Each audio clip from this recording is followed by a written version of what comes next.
Hey everyone, thanks for tuning in. If you're new here, consider subscribing. It really helps keep these stories coming. And while you're here, let me know in the comments where you're listening from. Now, sit back, relax, and let's get into the story. The first time I used the hatch for real, it wasn't a drill. I'd climbed through plenty of storm structures in my life.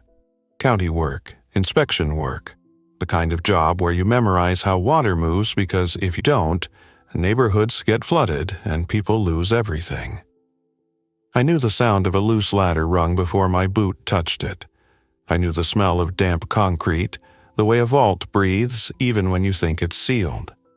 I knew which access lid sat a half-inch proud because tree roots had lifted the collar, and which ones were low because someone had packed extra gravel under the ring and never wrote it down. But when I rolled back that patch of sod and leaf litter in a wooded retention area behind a closed industrial park outside Columbus, Ohio, and put my hands on the edges of the hatch I'd built for myself months earlier, my fingers didn't feel like they belonged to me. They felt like somebody else's hands. Somebody who'd planned too far ahead. I'm Dylan Mercer. I'm a storm drain inspector for the county, and for years my job was to walk the seam where maps stop being true. The public sees blue lines on a screen and assumes every pipe and ditch is a neat line with an ID number. The real world is older. The real world has easements that never got updated when the subdivision went in. It has detention basins that were built temporary and then stayed forever. It has overflow routes, forgotten outfalls, a culvert behind a fence that no one opens because the business closed in 2008 and never came back. If you've been in Central Ohio long enough, you know the kind of place I mean. A half-finished industrial park, a loop road with weeds growing through the asphalt cracks, concrete pads where a building was supposed to go, and a retention basin tucked behind a row of thin woods planted as a buffer so nobody complains about how ugly the site is. That basin is a bowl, and on its lowest side there's usually an outlet structure. Something made to meter water out slowly so the downstream ditch doesn't turn into a river during a storm. Most people call it a drain. I call it a vault, because if it's built right, it's a reinforced concrete room with a lid, designed to take weight and pressure and keep doing its job long after the people who signed off on it have retired. Mine was that kind. It wasn't on any modern public-facing map, not the way my county's open data portal shows storm lines. It existed in our internal system, but it was mislabeled and linked to the wrong parcel because the industrial park changed owners 3 times. The access was supposed to be locked, but the lock was missing the first time I inspected it. I noted it in the report, and nothing happened. The second time I went back, the cover was still there, the collar was still solid, and the woods around it were thick enough that you could be 10 feet away and never see it. That's when the idea landed in my head. A space built to hold back water could hold back the rest of the world too. I didn't build it from scratch. I didn't dig a bunker in a backyard like the internet fantasies. I did what I do for a living. I took something that already existed, something designed by engineers who know load and soil and what 1,000 pounds per square foot feels like, and I made it livable. I did it slowly, carefully, like any good project that no one is supposed to notice. There were rules. No deliveries that looked like deliveries. No heavy equipment. No cutting that would weaken the structure. No modifications that would change how the vault functioned as storm infrastructure because the day it failed would be the day someone came looking for why. I started with access. The existing access was a standard circular manhole frame over a rectangular vault, with ladder rungs down the side and a benching area where the outlet pipes tied in. The lid was heavy, cast iron, and it sat just above the surrounding grade. That's normal, you don't want water pouring straight in, but it also meant it was visible if you knew to look. So I built a second hatch. The second hatch wasn't a manhole lid. It was a flat, reinforced panel set into a shallow tray. Above it was a layer of soil, sod, and leaf litter that matched the surrounding woods. The edges were sealed with a gasket so surface water wouldn't pour through, and the tray had small drain channels that directed rain into the natural slope, not into my seams. The whole thing could be lifted by 2 recessed handles that sat flush under a thin cover, invisible unless you knew exactly where to put your fingers. I placed it several yards from the official access, in a spot where the ground was naturally uneven. If you walked by, it looked like nothing. If you stepped on it, you'd feel it. But it didn't ring hollow the way a simple plywood cover would. It felt like compacted ground because it was just over a slab. Under that slab, I built a short vertical shaft with a steel ladder. Nothing fancy, just a safe way down. The shaft tied into the vault through an existing knockout panel in the vault roof that had been poured but never used. Those exist more often than people realize. Designers include options. Contractors pour what's in the plan set. Years later, the options become dead ends. I made the dead end my doorway. Then I dealt with air. A storm vault is not made to hold people. It's made to hold water and then let it out. It's damp, it's cool, and it has the kind of stale air that makes your head feel heavy if you stay too long. I installed a hand crank air intake because I refused to depend on a noisy electric fan. The intake pipe ran up through the shaft and out to a disguised vent on the surface. Nothing that looked like a vent. It was a hollow stump made of a composite shell packed with mulch and leaves around it, so it looked like storm debris that had collected and never been cleaned. Inside it was a screened opening and a filter stack. A coarse screen to stop insects and leaf bits, then a thick particulate filter that I could swap out, then a final layer meant to capture fine dust. On the inside, at the bottom of the intake, I mounted a manual blower. Think of a simple rotary fan in a housing with a crank and a flywheel.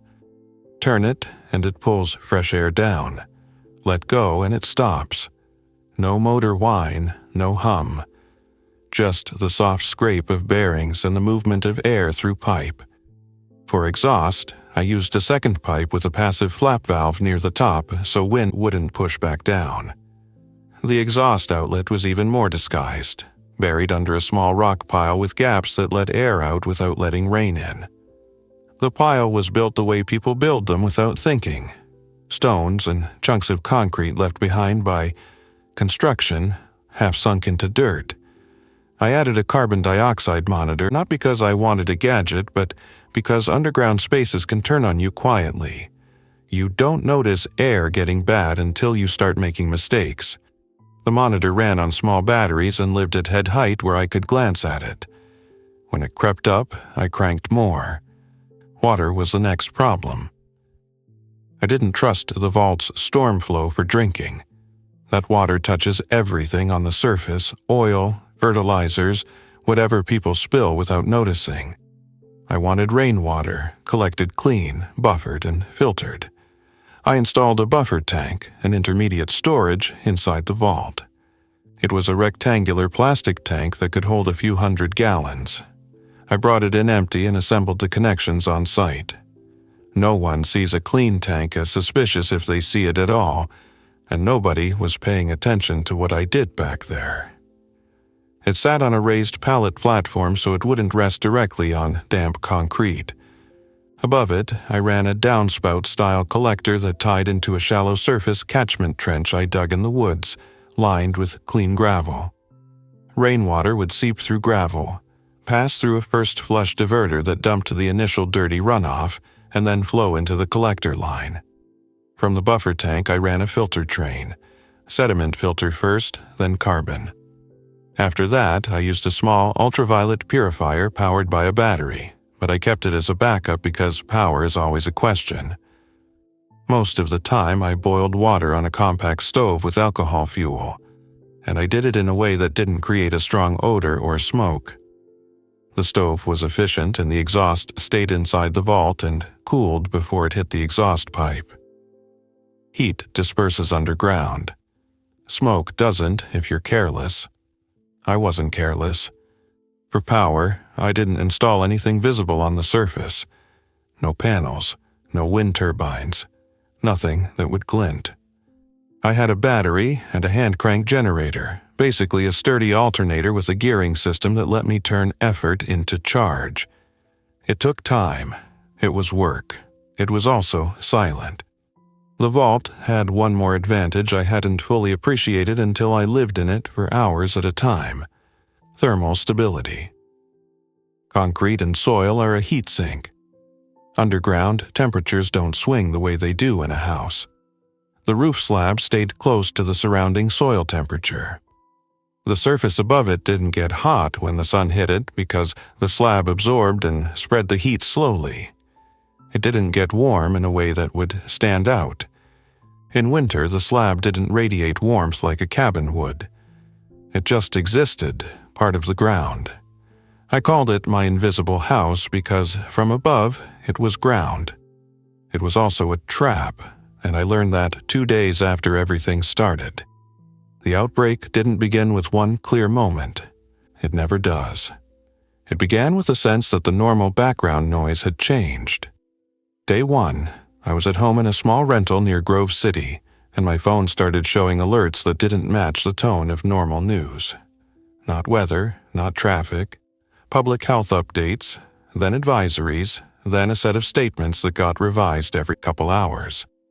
People sent videos and group chats. People argued about whether the videos were real.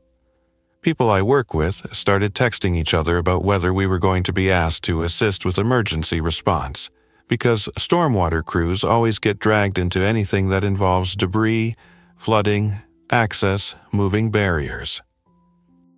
By late afternoon, I heard sirens in a pattern that didn't fit a normal day. A distant wave, then another, then the low thump of something heavy moving down a major road.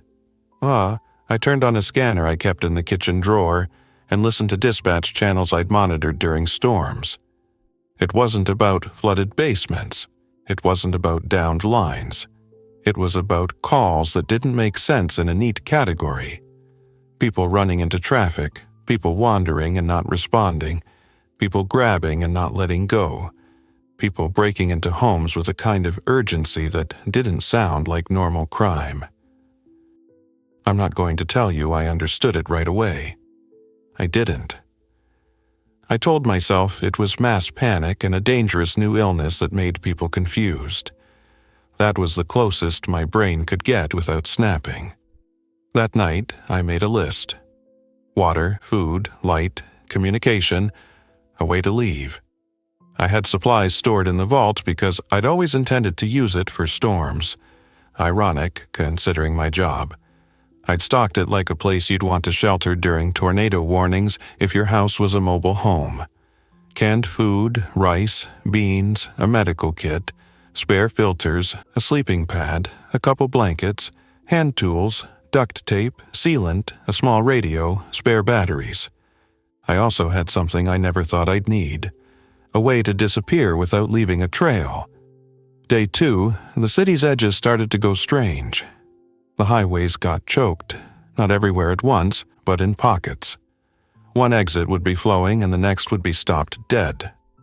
The kind of stop that doesn't clear in an hour, the kind of stop where people abandon cars. I drove north of my place, not toward downtown Columbus, but away from the dense core and toward the Beltway. I took side roads I knew from field work. I avoided interchanges. I kept the radio low. Every time I passed a gas station, I looked at the line of cars and the people shouting and waving arms. I didn't stop. I had half a tank and a plan. The industrial park where my hatch was located sat off a frontage road that used to get regular truck traffic. Now it was quiet, but not the good kind of quiet. It was a tight, expectant quiet, like the air before a summer storm. I parked my truck behind a stand of trees near a broken fence line. I didn't drive all the way in because tire tracks would be obvious in the mud near the basin. I grabbed a backpack and a rolling tool case, something that looked like work. That was the point. If anyone saw me, I wanted to look like a county guy doing something boring. As I walked, I heard voices in the distance, but not close, I heard one gunshot far off, sharp, single, then nothing. I heard birds lift from trees and then settle again. When I reached the spot, the wood smelled like wet earth. It had rained the night before, and the leaf litter was dark and heavy. I knelt down, brushed aside the leaves, found the edge of the sod tray by feel, and hooked my fingers under the recessed handles. I paused with my hands on it because I realized something simple and heavy. Once I went down, the world above could change in ways I couldn't predict. I wouldn't see it happen. I'd hear it. I'd imagine it. I'd wait. Then I lifted. The hatch came up smoothly. I'd built it to do that. Under it was the shaft. A square cut lined with concrete rings, ladder rungs descending into shadow. Cool air rose up, smelling faintly of concrete and dampness and the clean plastic of my tank. I lowered myself in, pulling the hatch down after me until it settled into place. I didn't latch it tight at first. I listened. I held still. No footsteps nearby. No voices close. Just distant noise and wind through thin branches. Then I latched it. That sound, metal on metal, a short, solid click, was the last normal sound I heard for a long time. In the vault, I turned on a small LED light and kept it low. The space was exactly what I'd made it. A concrete room with a raised sleeping platform built from treated lumber, a storage rack with labeled bins, a small table bolted into the wall, and my air crank mounted near the intake. The first hours went by in small tasks. I checked the battery voltage, I checked water level, I checked my food inventory like it was an assignment. I wrote the date on a notepad. I tried the radio. Emergency broadcasts were on repeat, but they weren't helpful. They said the same things. Stay indoors, avoid contact, seek assistance at designated locations. Designated locations sounded like a place to stand in a crowd. I didn't want to stand in a crowd. When the radio went silent for long stretches and then came back with a new voice and a new script, I stopped trusting it. That doesn't mean the voices were lying. It means the situation was moving faster than anyone could keep up with. What I did trust was the concrete. Concrete doesn't panic. Concrete doesn't run. Concrete doesn't stampede. Concrete holds weight and does its job. The first night underground, I learned what invisible really meant. Above me, I heard feet. Not one set, but many. Moving through the woods in uneven bursts. Some of it was running. Some of it was walking. There were voices too, but they came and went. Shouts. A cry that turned into a sob, then a hard command from someone who sounded like they were trying to be in charge. Then silence. Then more feet. I turned off my light and sat on my sleeping platform in complete darkness, listening to the world happen without me. The vault carried sound in a way that fooled the brain. Footsteps didn't sound like footsteps. They sounded like pressure waves, like the roof being tapped with a dull hammer. Sometimes they passed directly overhead, and I could feel the vibrations in my teeth. Sometimes they moved away, and the concrete still hummed as if it remembered. At one point, I heard something heavy scrape across the roof. Maybe a body dragged. Maybe someone crawling. Maybe something else I didn't want to picture. I forced myself to stop guessing. Guessing creates stories, and stories create panic. Instead, I went back to my tasks. Air, water, quiet. Every few hours, I cranked fresh air down, slow and steady, counting turns so I didn't overdo it and create a strong flow that might make surface debris shift. I knew that was paranoid. I also knew paranoia is what keeps you alive when you can't afford a mistake. I ate small. I drank enough. I kept my trash sealed in double bags because smells travel and I didn't know what was above me. That was the first day. The second day, underground, the rain came. I didn't know it was raining at first. I only knew because the vault changed its tone. Water has a voice. When rain hits soil, it's muted. When it hits a lid hidden under sod, it's even more muted, but it still makes the concrete feel alive. A soft, constant tapping. Then a deeper thrum as water began to move through the system. Stormwater structures wake up during rain. That's their purpose. They go from being empty rooms to being part of a network. Water enters the basin, rises, pushes into the vault, meets the orifice plate that meters it out, then flows down an outlet pipe to a ditch that leads to a creek. I designed my living space around that reality. My platform was above the maximum water level for a typical storm. My storage was elevated.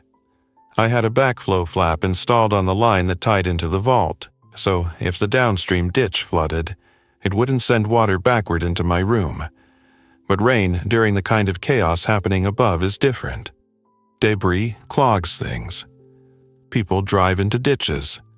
Things that normally get maintained don't. I heard the first gurgle in the outlet benching area, and my stomach tightened. I moved quickly but quietly, stepping on rubber mats I'd laid down to dampen footfalls. I checked the water level at the lowest point of the vault. It had risen an inch above where it had been. Not dangerous yet, but moving. I listened harder, trying to tell if the sound was steady flow or choking flow. Choking flow sounds like a throat trying to swallow something too big. It's a rough, intermittent slurp. I heard that slurp. I pulled on gloves and went to the maintenance corner where I kept basic tools. A hook, a pry bar, a pole with a grabber end. I didn't have a full crew or a truck. I was one man in a room under the ground. I also had one advantage: I knew the system. The vault's inlet came from the basin through a concrete box opening with a grate at the basin side. If that grate clogged, water would back up in the basin, not in my vault, until it found an overflow route. That overflow route was overland flow across the basin rim toward a swale. That would likely just flood part of the industrial park. The bigger danger was the outlet.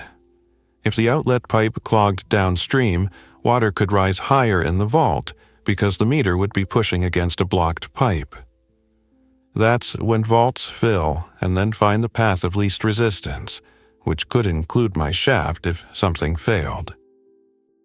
I inspected the outlet from inside as best I could. The water was still below the orifice plate.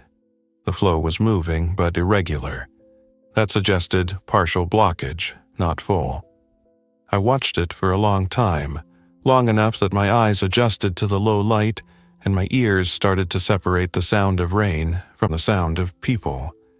Because in the middle of that monitoring, I heard voices close above me. Not distant shouts. Close voices. A man and a woman moving through the woods cautiously. Their words were clipped, practical. They weren't yelling. They were searching. I froze with my hand on the pole. I knew exactly what they were doing because I'd done it myself. Looking for a place not on anyone's radar. Looking for shelter that didn't involve a crowd. Looking for a spot where you could disappear. The woman said, "Stay behind me, okay?" A smaller voice, thin, tired, said something I couldn't catch. Then the man said, "We just need somewhere for him to rest. Just one night. Alyssa, please." Alyssa. That name anchored them as real people, not random sound. The kid's breathing came through in little puffs. He was close enough that I could hear the rhythm between words. They got closer. I felt their steps through the concrete like a slow drumbeat. My invisible house had done its job too well. It had made me a ghost, and now living people were walking above me, desperate and close. And I had the power to stay silent and let them pass, or the power to open my mouth and change everything. I sat down hard on the edge of my platform, my thoughts racing in tight loops. If I stayed silent, they might move on and find somewhere else. They might survive. Or they might not. I'd heard enough in the last 2 days to know what not could look like. Confusion, crowds, bad choices, exhaustion. If I spoke up, I risked giving away the existence of my hatch. I risked drawing attention, not just from them, but from anything following them. If sound carried through concrete, then sound would also carry out through the shaft when I opened it. My place was quiet by design. Quiet was safety. But I wasn't sure I could listen to a kid coughing above my head and do nothing. The couple moved closer. Their footsteps paused. I imagined them scanning the woods looking for anything. An abandoned shed, a drainage pipe, a culvert. If they knew what to look for, they might stumble onto the official manhole cover. But they wouldn't open it easily without tools, and even if they did, the ladder down was visible. A hatch in the ground disguised as a patch of forest floor was a different problem. You don't find that unless you step on it, or you're already thinking like, I think. The man said, "There, the ground's flat there. We could put the tarp." Alyssa answered, "No, too open. He needs to be out of sight. If we hear anything, we can't run with him like this." The kid coughed again, and it sounded wet, like he had mucus in his throat, not like the kind of coughing you get from dust. It could be a cold, it could be asthma, it could be fear, it could be something worse. I didn't know enough about whatever this outbreak was to make medical decisions with confidence. But I did know a simple thing. Leaving a sick kid on wet ground in the woods in February Ohio weather would make any illness worse. Cold, damp air, and stress don't heal people. I stood up slowly and went to the shaft ladder. I killed my light. I put my ear against the concrete wall where the shaft met the vault roof. I listened for the direction of their footsteps. They were near the hatch. My hatch. My fingers closed around the ladder rung. I made a decision, not because I felt noble, but because I felt trapped by my own conscience. I climbed. Every movement was careful. No rattling, no scraping boots. I moved like I move when I'm inspecting a structure near a homeowner's backyard at 6 a.m. and I don't want to wake anyone. Quiet habits from boring days suddenly mattered. At the top of the shaft, I stopped. I didn't lift the hatch. I pressed my palm against it and felt the vibration of rain and the faint weight shift as someone stepped nearby. I took a breath and spoke softly, not a shout, not even a normal voice, just loud enough to carry through the seam. "Hey," I said. Above me, footsteps froze. I waited, heart pounding, wondering if I'd just made the worst mistake of my life. Alyssa's voice came tight. "Who is that?" "I'm under you," I said. "Stay quiet, please." There was a pause, then the man, Mark, I decided, because Alyssa had used his name earlier, whispered, "Is this a trap?" "No," I said, and I meant it. "I've got a dry space. You've got a kid who needs to get out of the rain. If you're alone and you're not being followed, I can help." Alyssa said, "How do we know you're not sick?" That question landed hard. I swallowed and chose honesty because anything else would sound wrong. "You don't," I said. "But I've been down here 2 days. I'm not coughing. I don't have a fever. I'm not around anyone. I have a way to wash up. We can talk before you come in. If you want to walk away, walk away." The kid coughed again, and I heard a small voice say, "Mom." Alyssa's answer was barely more than breath. Okay, what do we do?" I closed my eyes, feeling the weight of the hatch through my palm. "Step back 3 feet, I said, both of you, and keep his mouth covered with the scarf or whatever you have, not to hurt him, just to keep him warm and quiet." I heard them shuffle back. Leaves crunched softly, rain pattered. I lifted the hatch a few inches, just enough to see the underside of the sun tray and a sliver of gray day. I scanned the narrow view like a paranoid animal, looking for movement beyond them, listening for anything that sounded like pursuit. All I saw were 3 people, soaked and trembling. Alyssa was in a dark jacket, hood up, hair plastered to her cheeks. Mark had a backpack and a folded tarp under one arm. The kid, maybe 8 or 9, was pale, eyes half-lidded, face pinched with exhaustion. He wore a thin hat pulled down and he clung to Alyssa's sleeve like he was afraid the ground would move. I opened the hatch fully. They flinched, then stared. "This is underground," Mark whispered, like saying it too loud would make it disappear. "Yeah," I said. "One at a time, Alyssa first with him. Mark, you follow. And listen to me, if you start yelling, you'll have to leave. Not because I'm mean, because noise is how things find you." Alyssa nodded fast, like she was trying to agree with everything at once. She lowered herself, gripping the ladder rungs with shaking hands while supporting the kid. I reached up and steadied him, taking his weight carefully so he wouldn't slip. He felt light, too light, like he'd been running on empty for days. When Alyssa reached the bottom, I guided her to the side so Mark could come down. Mark lowered himself, eyes wide, scanning the shaft like he expected it to turn into a dead end. When he reached the vault, he looked around at the platforms, the storage bins, the air crank, the water tank. "This is a whole setup," he said. "It's not magic," I answered. "It's concrete and planning." Alyssa sat the kid on the edge of my sleeping platform. He didn't resist. He just slumped, and his eyes fluttered. "What's his name?" I asked. "Evan," Alyssa said. Her voice cracked on the name. "Evan," I repeated, keeping my tone calm. "Okay, before anything else, we do a quick check. I'm not a doctor, but I've got basic supplies. I need to know if he's hurt, if he's feverish, if he's been around anyone who's changing." I chose the word changing because I couldn't bring myself to label it more sharply. Labels make things final, and I wasn't ready for final. Alyssa nodded, swallowing. "He hasn't been around anyone like that. We left early. We saw people acting wrong and we left. He got sick before this started. He had a cold, then everything happened. Then he got worse because we've been outside." Mark added. "We tried to get to a clinic. They were turning people away. Then it all fell apart."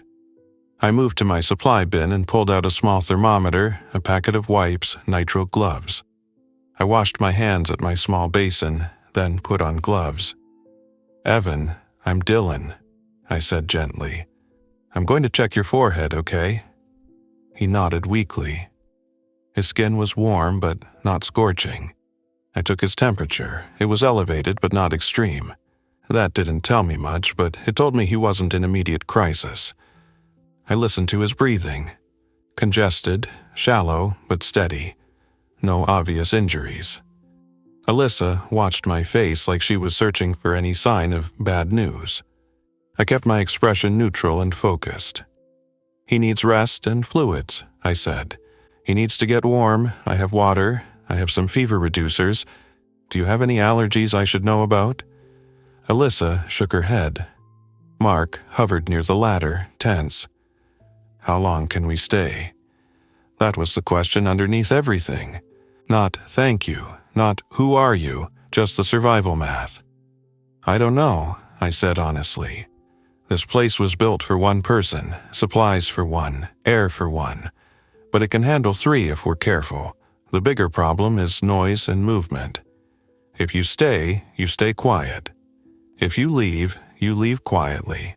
And if any of us get sick in a way that looks like what's happening out there, we have to make a plan. Not later, immediately." Alyssa flinched at that, but she nodded. Mark's jaw tightened. "Okay," Mark said. "Okay, we'll do whatever you say." I didn't like being the one with rules. Rules get people angry. But underground, anger and noise were the same kind of danger. I showed them the basics. Where to sit, where not to step. The rubber mats that dampened sound. The water setup. The bucket toilet in the corner with a tight lid and a vent pipe that ran to the exhaust system. The hand crank air intake, and how to turn it slowly.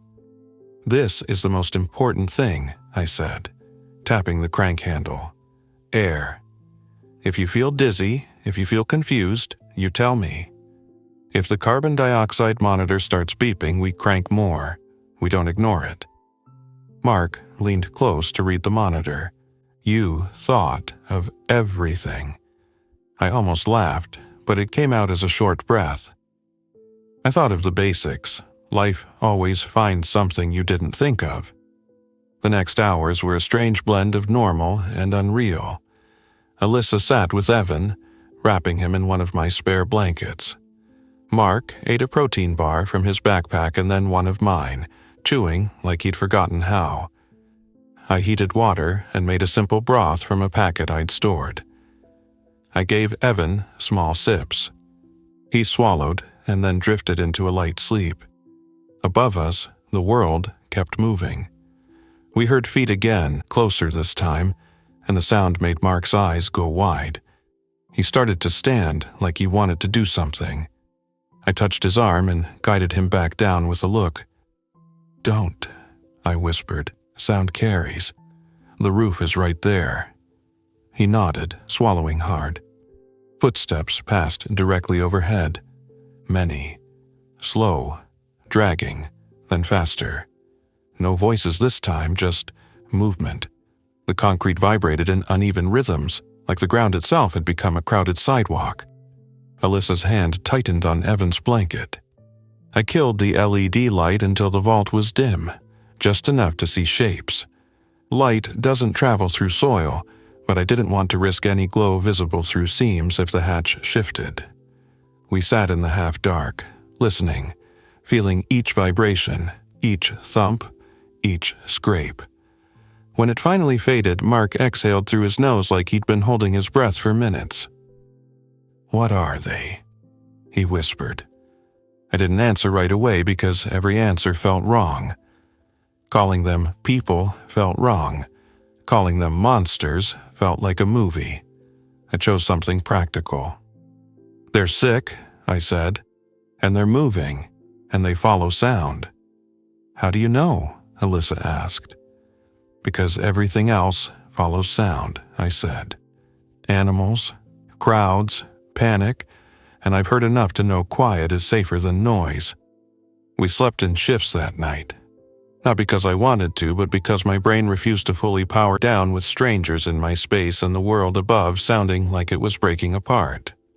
At some point, Mark took a turn sitting by the ladder, back against the wall, eyes open. Alyssa slept curled next to Evan, one hand on his shoulder.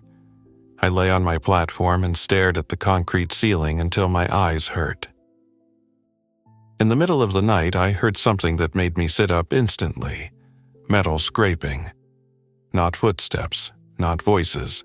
Metal. It came from the direction of the official manhole access, not my hidden hatch. I could tell because the vault transmitted sound differently depending on where the vibration entered. The official access was closer to the outlet benching area. The hidden shaft was over my living corner. Someone was at the official lid. I slid off my platform and moved to the far wall, putting my ear against the concrete near where the official ladder attached. I listened hard. More scraping, a dull clank, then a voice, faint, muffled by soil and rain. "Come on, come on!" Another voice, more distant. "Hurry!" Then the sound of the lid shifting. Alyssa sat up, eyes wide, instantly awake. Mark was already on his feet, silent and pale. "They're coming in," Mark mouthed. I held up a hand and forced myself to think like an inspector, not like a trapped animal. If someone opened the official lid, they'd look down and see the ladder. If they climbed down, they'd enter the vault at the opposite end from my living platform. They'd see bins, lights, supplies if my light was on. They'd hear breathing if they were quiet. If they weren't quiet, they might draw attention from outside. If they were the wrong kind of people, they might decide this was theirs. I made a fast decision. I killed all light. I moved everyone to the deepest corner behind my storage rack and signaled them to sit on the rubber matting. I grabbed a tarp and quietly pulled it around us like a curtain, not to hide completely, but to break up our shape in the darkness. Then I went to the air crank and stopped it, letting the vault settle into stillness. No moving air, no accidental squeaks. We became part of the concrete. A minute passed. Another. Then I heard a ladder rung creak. Someone was climbing down. My mouth went dry. My heart beat so hard I could feel it in my throat. Evan stirred, making a soft sound, and Alyssa pressed her hand gently over his mouth, not rough, just steady, as if she was trying to keep him calm. The ladder creaked again, then a boot hit the vault floor with a dull thud. A flashlight beam cut through the darkness from the far end. It swept across the concrete, across the outlet benching area, across the water level that had risen slightly from the rain. The beam moved slowly, searching. A voice close now said, "It's empty." Another voice from above, "Check it." The beam swept again, and this time it lingered on something reflective, one of my metal shelf brackets catching a sliver of light. "Hold on," the voice said. "There's stuff here." The beam moved toward my living platform. I stayed still, barely breathing, trying to become invisible in the one way that mattered now, not by hiding the hatch, but by hiding my presence. The person took a few steps. The concrete transmitted each one. The beam passed over bins, labels, the edge of my sleeping pad. "Someone's been here," the person said, and there was a hunger in the tone that made my stomach twist, not hunger for food, hunger for control. From above, the second voice said, "Grab what you can. We can't stay long." The beam flicked toward the ladder again. The person on the ground started opening a bin. Plastic popped softly. Something shifted. I wanted to shout, to tell them to stop, to claim my space, to demand they leave. But shouting would bring sound, and sound would bring everything else. So I did something that felt awful and smart at the same time. I took a small metal wrench from my pocket, one I'd grabbed instinctively, and I tossed it, not toward them, but toward the far corner near the outlet benching area. It clanged loudly on concrete. Both voices snapped toward the sound instantly. "What was that?" the person in the vault said. The beam swung away from my platform, sweeping toward the outlet. From above, the second voice said, "Something's in there." The person in the vault stepped toward the outlet corner, beam searching. "Maybe a raccoon." "Just get out," the voice above said, but there was fear now. The person hesitated, then grabbed one item, something small, maybe a flashlight or a tool, from an open bin and moved back to the ladder. The ladder creaked as they climbed out fast. The lid scraped again, then slammed into place. Silence returned, thick and heavy. We stayed still for a long time after that, none of us daring to move. Even after the lid was closed, I listened for footsteps retreating, for voices fading into the rain. Finally, when I was sure they were gone, I cranked air again, slow and steady, and I turned the LED on at its lowest setting. Mark's face was pale in the dim light. Alyssa was trembling, one hand still on Evan's shoulder. "They took something," Mark whispered. "Let them," I said, my voice rough. "They didn't take the important thing." "What's the important thing?" Alyssa asked. I looked up at the concrete ceiling. "Quiet," I said, "and secrecy." That incident changed the way I thought about my invisible house. It wasn't just hiding from the sick, it was hiding from the healthy who were scared enough to become dangerous. In the days that followed, we settled into a routine that felt like a job, because routine keeps panic from taking over. Morning was an idea, not a time. Underground, you lose the sun. I kept track of hours with a cheap analog watch and a notepad. We marked each day by a simple ritual. Crank air for 5 minutes, check water level, check the battery, check Evan's temperature, then eat. We ate small portions. We treated food like fuel, not comfort. Mark offered some of their supplies, a few snack packs, a small jar of peanut butter, a couple bottles of sports drink. And I accepted because pride doesn't keep you alive. Evan improved slowly once he was warm and dry. His cough eased. His eyes got clearer. He started asking questions in a quiet voice, like he understood instinctively that loud wasn't allowed here. "Are we under the ground?" he asked one day, looking around with wonder and fear mixed together. "Yes," I said. "It's a storm vault. It's like a room built to hold water during rain." "Are we going to drown?" he asked, blunt the way kids are. "Not if we pay attention," I said. "Water only comes up to a certain level unless something goes wrong, and I built this part high." He nodded, like he accepted that because kids accept what they have to. Alyssa told me pieces of who they were in quiet moments. They lived on the east side of Columbus near Reynoldsburg. Mark worked maintenance for a small warehouse, the kind of job where you fix dock doors and patch leaks and keep the place running. Alyssa was a dental assistant. They weren't survivalists. They were regular people who had a kid and bills and routines. When things started going wrong, they did what families do. They tried to go somewhere official for help, and when that failed, they ran. "I thought we'd go to a school or community center," Alyssa said one night, voice low so it wouldn't carry, "like during storms, like they tell you."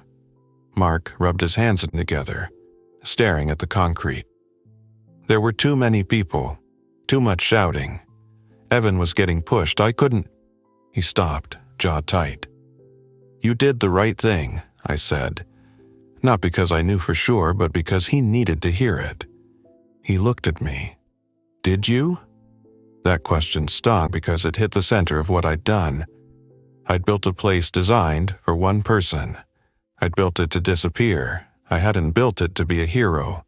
And now, I had invited strangers in and risked everything because I couldn't listen to a kid coughing above my head. "I don't know," I admitted. "I know this. If we get found, it won't be because of you. It'll be because of noise or luck or someone deciding to check every inch of these woods. We control what we can." That was the truth. It was also a way to keep my guilt from turning into something useless.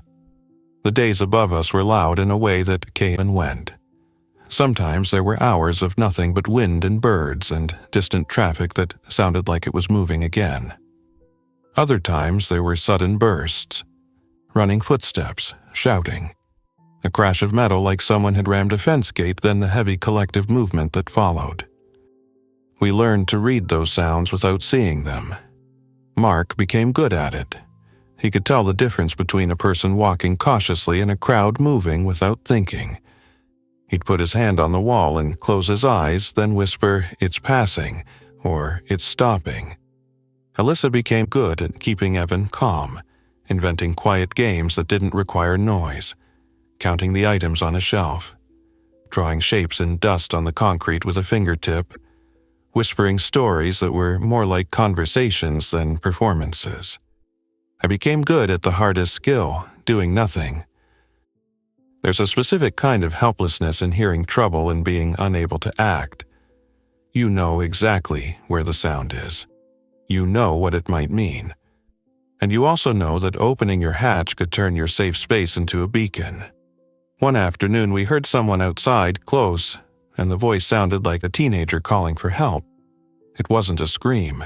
It was a hoarse, exhausted call. "Hello? Please?" Alyssa's eyes snapped to me. Mark tensed. Evan went still. The voice came again, closer, then farther, like the person was stumbling through the trees. I moved to the shaft, hand on the ladder, then stopped. I didn't climb. I didn't speak. The voice faded. Alyssa's face tightened, and she turned away, pressing her lips together. She didn't say anything, but I could see what she was thinking. If we'd been outside, we would have called too. We might have been that voice. Mark whispered, "We can't." "I know," I whispered back. That was the twist of my invisible house. It didn't just hide you from danger, it hid you from humanity. After that, I started making plans that involved not staying invisible forever. because staying invisible means you survive alone. And surviving alone underground isn't living. It's waiting. The first practical problem that forced my hand wasn't people. It was water. A storm system is predictable when the world is normal. Crews clear debris. Pump stations run. Outfalls get inspected. When the world isn't normal, one fallen branch can turn a detention basin into a pond that rises higher than designed. 3 weeks in, we got a heavy rain, one of those long February rains that soaks everything and doesn't let up. The vault's water level climbed, higher than I'd seen it climb in my planning tests. It crept toward the base of my platform, still a safe margin, but smaller than I liked. I checked the outlet flow and heard that choking slurp again, worse now. Something was blocking downstream. If the outlet clogged fully, the vault would fill until it found a way out. That way, out could be over the basin rim, sure, but it could also be up through any weak seam, including my shaft if the pressure found it. I needed to clear the blockage. That meant going outside. I didn't announce it as a dramatic moment. I treated it like a job. We have to do maintenance, I told Mark and Alyssa, voice calm. The outlet is choking. If it blocks completely, the water here rises. We don't want that. Mark swallowed. You want to go up there? I have to, I said, and I don't want to go alone. Alyssa's eyes widened. No. I'm not asking you to, I said quickly. You stay with Evan. Mark, you and I go. 2 people can do it faster and quieter, in and out. Mark looked like he wanted to refuse. Then he glanced at Evan asleep under a blanket, and I saw him make the same calculation I'd made when I first opened the hatch for them. Okay, he said. Tell me what to do. I prepped like I was heading out on a night inspection. No bright lights, no loud gear. I wore dark, waterproof outer layers. I took a small pry bar, a hook, a flashlight with a red filter option, and a short length of rope. Mark carried the pole in a small tool bag. We both covered our faces with scarves, partly for cold air, partly because breathing damp air with whatever was happening outside didn't feel smart. Before we went, we set rules with Alyssa. If we weren't back in 20 minutes, she would latch the hatch and stay silent. She wouldn't open it for anyone but us. If she heard people near the hatch, she would not respond. It was harsh. It was necessary. Mark and I climbed the shaft slowly. At the top, we paused with the hatch still closed, listening. All we heard was rain and distant noise. No footsteps close, no voices. We lifted the hatch a few inches, scanned, then opened it fully. The woods looked the same as always and completely different. Wet branches, dark soil, gray sky filtered through bare limbs. Everything muted by rain. We moved in a low crouch, not because it was cinematic, but because it kept our silhouettes low. We stayed under tree cover and moved toward the basin outlet structure, the official one with the visible manhole. The retention basin itself was filling, water pooling where it normally only sat after storms. The surface was dotted with ripples. The concrete head wall where the outlet pipe began was partially submerged. We reached the outlet channel that ran from the vault to the downstream ditch.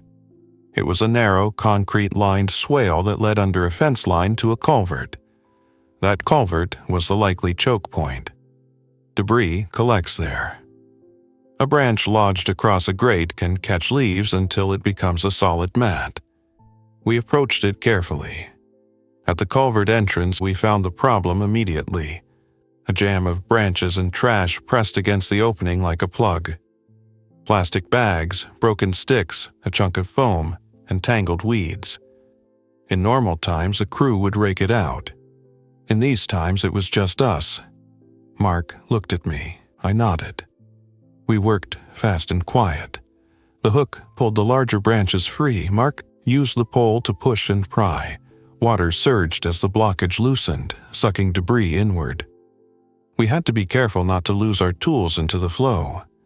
As the plug broke apart, the culvert began to run clear, water rushing through with a sound that, in any other context, would be comforting.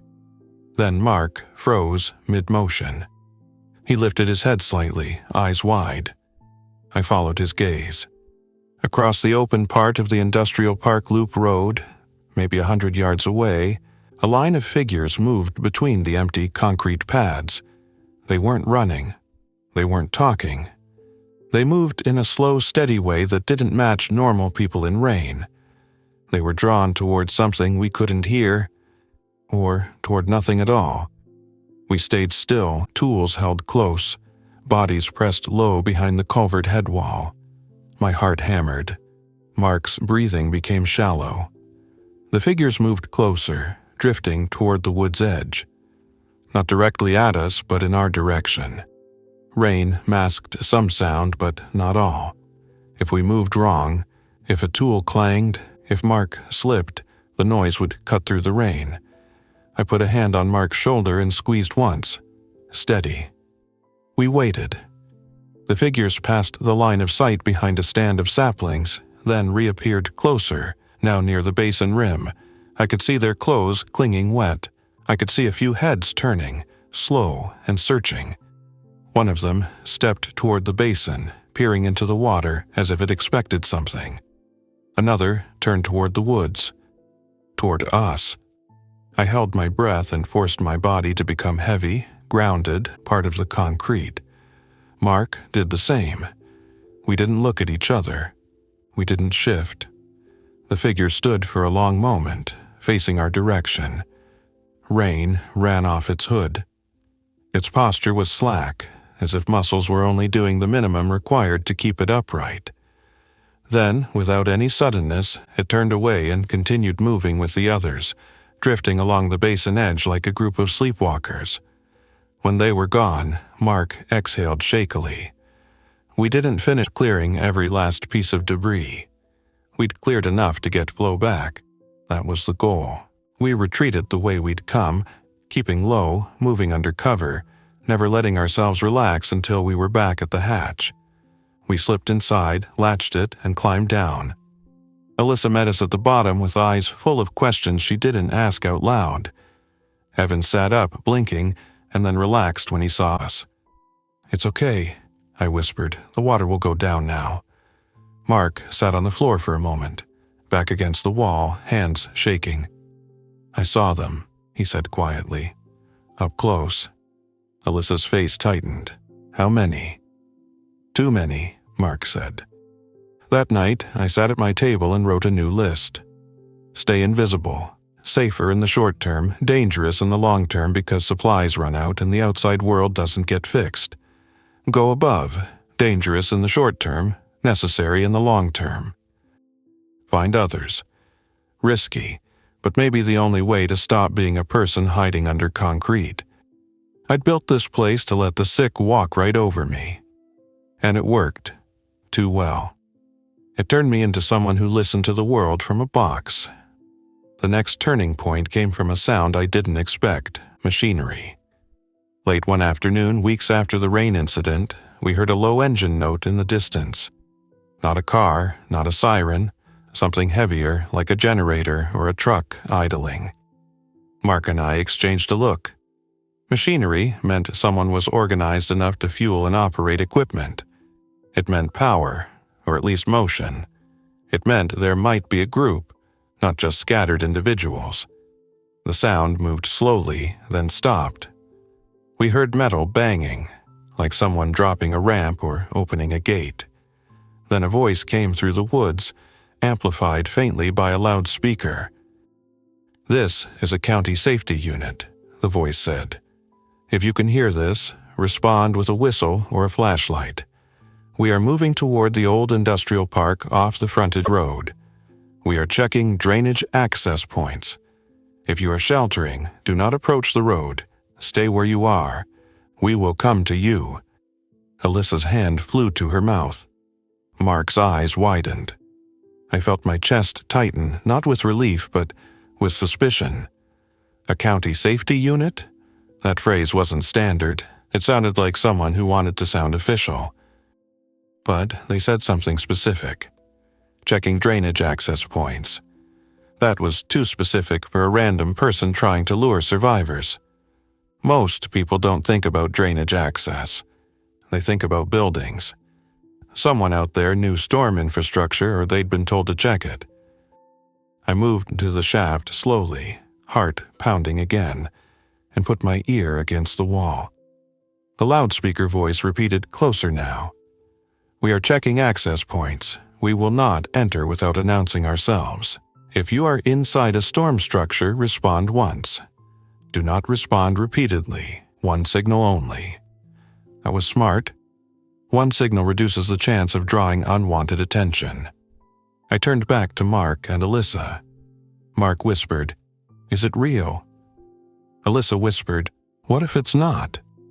I stared at the concrete ceiling, listening to the hum of the vault, the faint distant engine, the rainless wind. If it was real, it could mean a way out, a connection to something bigger, a chance to stop living like a secret. If it wasn't real, responding could mark us. The decision felt like the original decision again, only bigger. Stay invisible or be human. I looked at Evan.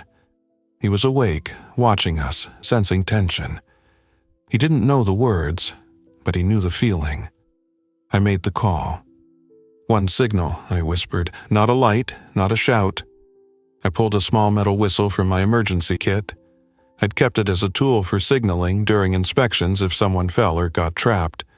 It was loud, sharp, unmistakable. I climbed the shaft, paused at the hatch, listened, then lifted it just enough to let sound out without exposing light. I blew the whistle once. One clean, piercing note. Then I closed the hatch immediately and latched it. My heart slammed in my chest as if I'd just jumped from a height. Below, Mark stared at me like I'd done something brave or reckless. Alyssa looked like she might cry. Evan looked startled, then curious. We waited. Minutes passed like hours. Then, faintly through the concrete, we heard a different sound. A reply whistle, 2 short blasts, followed by the loudspeaker. "Signal received," the amplified voice said. "Remain in place. We are approaching. Do not open your access until we announce at your location." Mark mouthed, "Oh my God." I didn't celebrate yet. I kept my brain in inspection mode. Verify, observe, don't assume. We heard footsteps approaching, not a scattered crowd, but a small group moving with purpose. The steps were spaced, controlled. Then we heard a voice close to the official access point, not shouting, speaking clearly. "County unit at Storm Vault. If you are inside, respond with 1 tap." They were at the official lid, not my hidden hatch. That made sense. It was visible. It was the one they'd find. I didn't want them to open the official access and climb down into my space without knowing who they were. But they'd said they wouldn't enter without announcing, and their instructions were consistent. I picked up a wrench and tapped the concrete wall twice, not loud, just enough to carry. Above, the voice said, "Copy. We are opening the lid. We are 2 people. We are not entering the structure unless you request assistance. We have medical supplies and food. We have a secure perimeter vehicle at the road. If you are able to come out safely, we will guide you." Alyssa's eyes were wide, wet. Mark was shaking again, but this time with something like relief. I didn't move yet. I listened for the sound of the lid shifting. It came, controlled, not frantic. Then I heard the ladder creak under careful weight, like someone trained to move quietly. A person descended, and the flashlight beam that cut through the vault was steady, disciplined, not sweeping wildly, not searching greedily. The person stopped at the bottom and spoke, voice calm. "Hello," he said. "My name is Brian, Franklin County Engineer's Office, Stormwater. I'm with a small coordinated group. We're checking structures because we found people sheltering in culverts and vaults.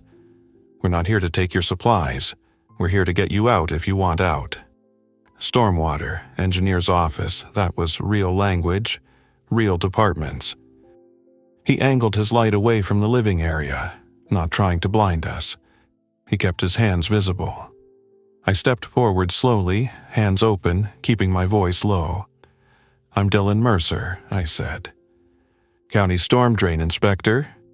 Brian's posture shifted, a small release. "Mercer, I've seen your name on reports." That hit me like a punch of normal life. Reports, paperwork, the boring world. Behind him, a second person stayed near the ladder, not descending fully, watching the access like security. That was smart. Brian's light moved briefly over the water tank, the air crank, the platform. He didn't make comments, he didn't act surprised. He just took it in.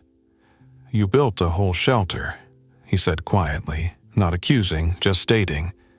"I did," I said. "It's quiet." "I can tell," he said.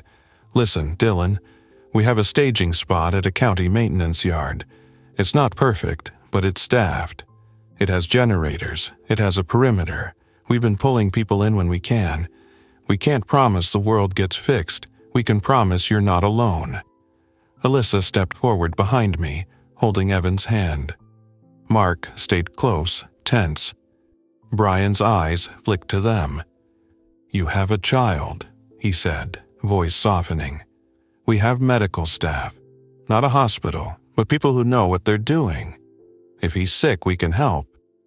Alyssa's shoulders sagged like she'd been holding herself up by force for weeks. Mark said, "How do we know it's safe?" Brian didn't lie. "You don't," he said. "Not completely. But we've kept it stable for over a week. We have rules. Quiet at night. Controlled entry, no crowds.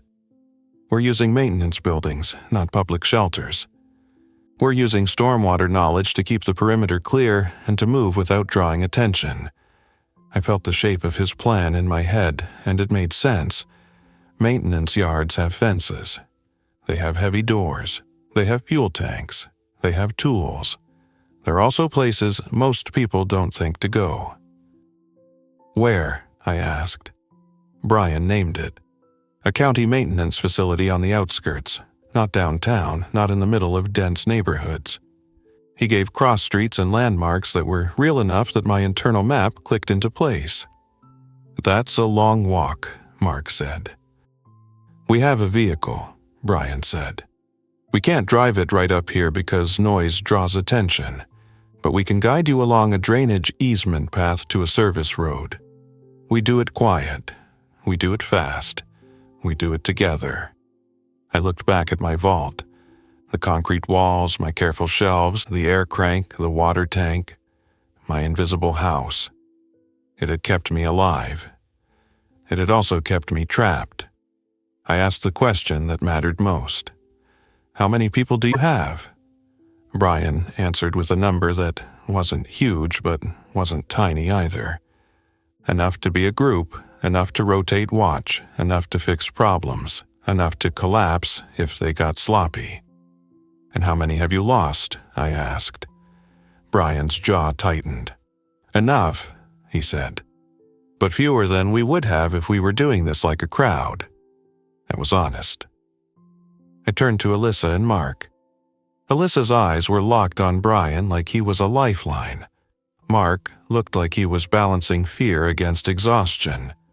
Evan squeezed Alyssa's hand and whispered, "Can we go somewhere with lights?" That simple request broke something in me. I nodded once. "We'll come," I said.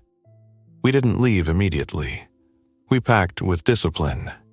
Only what we could carry without clanking. Only what mattered. Water filters, some food, medical supplies, the carbon dioxide monitor, spare batteries, the whistle, the radio. I didn't try to haul everything. You can't carry a house. Before we left, I did one last walk around the vault, touching the air crank, the shelf, the platform. It felt like saying goodbye to a version of myself who thought he could outsmart the world by disappearing. Brian waited without rushing us. The second person at the ladder, her name was Tasha, and she carried herself like someone with security training, kept listening to the surface. When we climbed out, The air hit my face like a shock. Cold, wet, real. The woods smelled sharp. The sky was low and gray. The world looked like normal Ohio winter, and that made everything feel more unreal.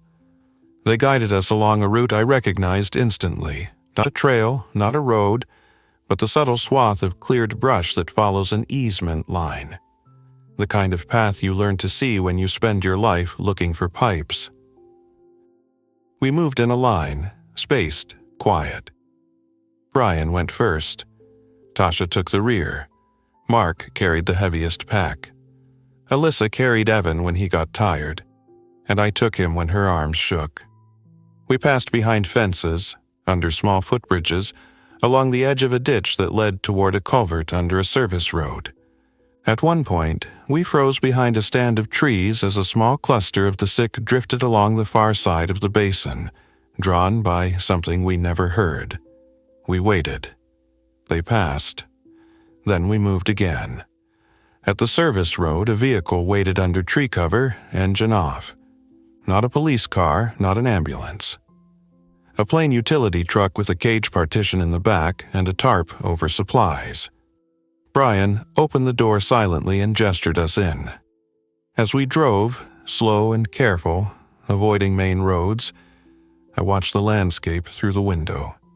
Empty parking lots, abandoned cars at odd angles. A billboard still advertising something meaningless now. Traffic lights blinking or dark. I didn't see crowds. I didn't see a war zone.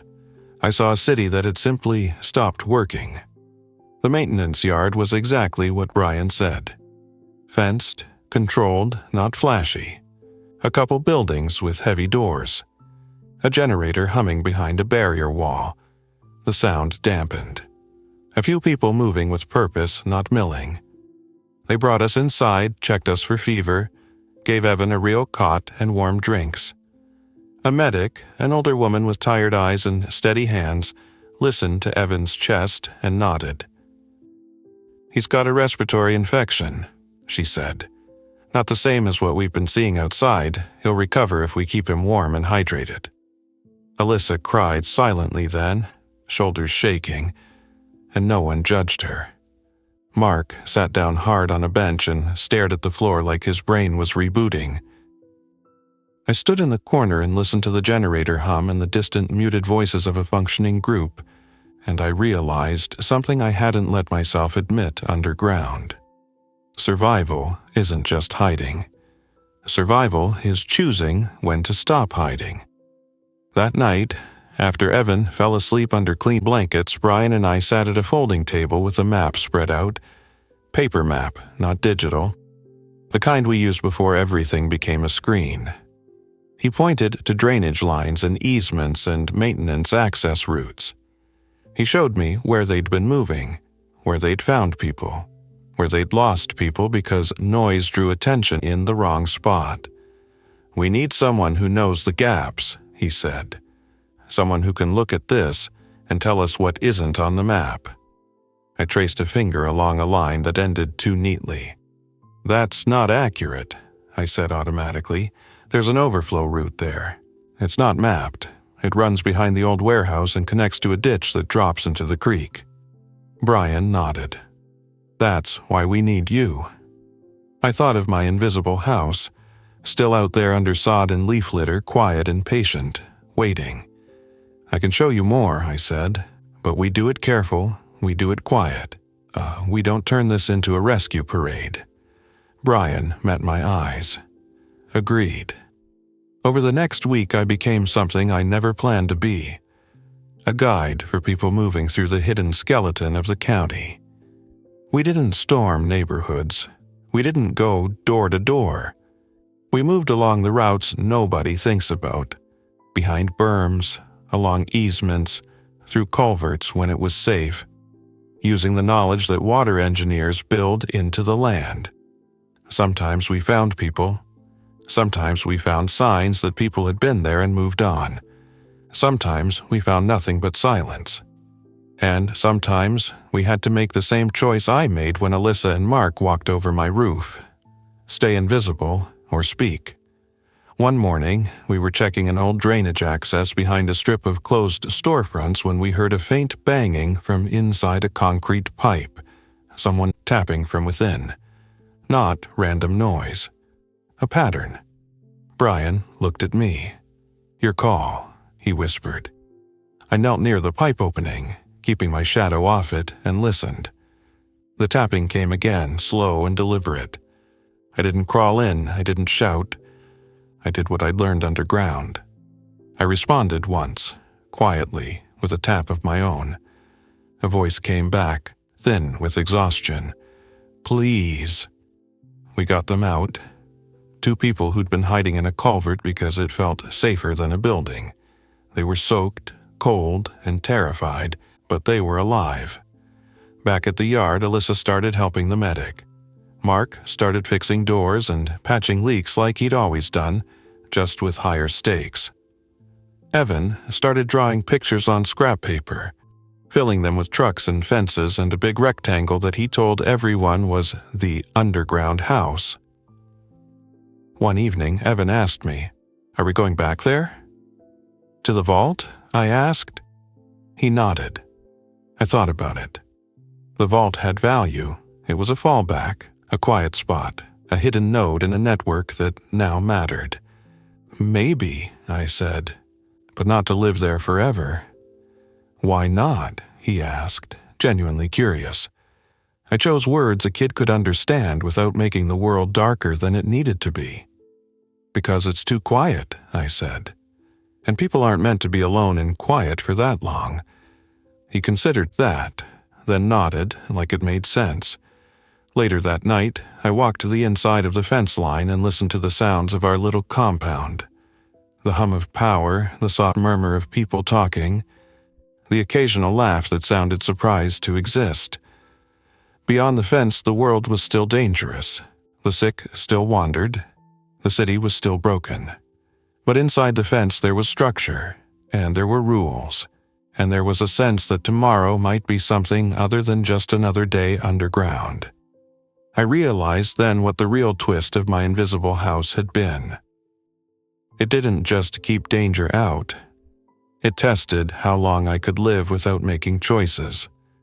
When you can hear everything and do nothing, you learn what kind of person you are. You learn what you'll ignore, what you'll rationalize, what you'll carry as guilt. When Alyssa and Mark first stepped over my roof, I thought the choice was about risk versus safety. It wasn't. It was about whether I was willing to be seen. Not by the sick. Not by strangers with bad intentions. By other people who needed a hand. In the weeks that followed, we expanded cautiously, not in size the way crowds expand, but in capability. We secured another small maintenance outbuilding. We reinforced gates quietly.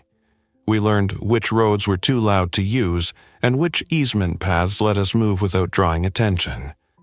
We built a simple signal system. 1 whistle means human, 2 means danger, 3 means retreat. We didn't become heroes. We became workers in a world that needed work. And every time we went out, every time we moved through woods and ditches and the quiet spaces behind fences, I carried the memory of the concrete roof above me, vibrating with footsteps, while I sat below and listened. I carried it because it reminded me of what invisibility costs. On a cold morning, near the end of the 2nd month, Brian and I drove past the industrial park again. Staying on the service road, engine low, we stopped under tree cover and walked the last stretch to the basin. The woods were bare now, leaf litter flattened by rain and time. The sod patch over my hatch looked exactly as it always had. Perfect, invisible. Brian stood beside me, hands in pockets, scanning the tree line. "You want to check it?" he asked. I knelt and brushed away leaves, found the recessed handle by feel and lifted. Cool air rose from the shaft like a breath. I stared down into the darkness where I'd spent days listening to the world fall apart. Then I lowered the hatch back into place, sealing it gently. "It's still there," I said. Brian nodded. "Good fallback." Yeah, I said, a fallback, not a life. We walked back toward the truck, moving quietly as always. Thanks for listening. If you enjoyed this story, don't forget to like and subscribe. Your support keeps these creepypastas coming. Until next time, stay alert, stay safe, and never ignore the feeling that something is watching.